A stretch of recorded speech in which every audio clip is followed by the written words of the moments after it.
Yabona lo mdlali bafethu umfukeng beno-Williams ba-achieve more kule season le than any other players abakhona la ku-PSL, especially umfukeng. Yabona umfukeng bafethu kule season le eyi-youngster use-achieve more. Susa ukuthi udlalela i-team enkulu, kususe nje lokho. Eyi-youngster izinto azenza e-groundini use-achieve more. After a name was the sports person of the year by uGQ. Minyazi iGQ imagazine le yaphesheya but ikhona neyala e-Africa, ikhona neyala e-South Africa.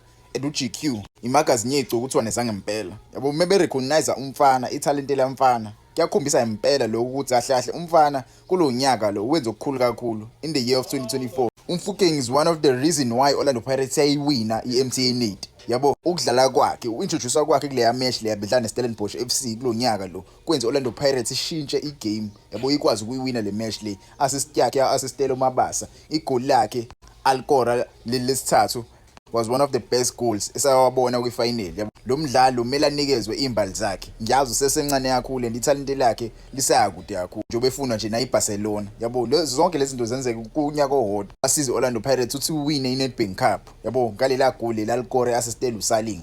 Yabo ziningi izinto esingayibala ngomfukeki kule season le bafethu. Yabo umfana usebenze kakhulu engawuthi angaqhubeka enze kanje mfethu ajabulise ikhanda. Wawina i-Nedbank Cup most promising player of the tournament. Yabo kuyona le season ima-PSL awards. Waphinde wawina i-young player of the season i-DStv yayidlalwa la season. Uyiwine kulo nyaka lo. Kuyakukhombisa lokho ukuthi lo mjida lo beyimisele ngempela and uyafuna ukuphophela aye phambili. Waphinde wawina ama-Gauteng Sports Awards sports personality of the year.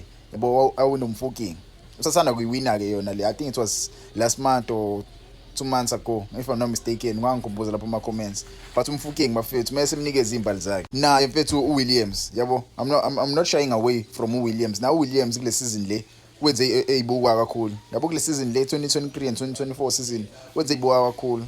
Wawina i-AFL, wawina the best goalkeeper kwi-AFL, wabeka iSouth Africa ku-number 3 kwi-AFCON, waba i-AFCON best goalkeeper, wawina i-DStv Premiership, wawina i-PSL Footballer of the Season, wawina i-DStv Premiership Goalkeeper of the Season, wawina i-COSAFA Men's Goalkeeper of the Year, i-Yashin Trophy nominee, wanominate kuma-Ballon d'Ors. Yabo wabi-CAF's Man Goalkeeper of the Year, wabi-CAF's Man Inter-Club Player of the Year. Yabo kube khona nje ama-Ballon d'Ors ala e-Africa. uRonald Newlands ubedeserve ukuthi ayithole leyo Ballon d'Or kube ikhona yala e-Africa. Yabo udlalile umjide kulo nyaka and ngathi iflag maqhubeka baliraise kanje abafethu.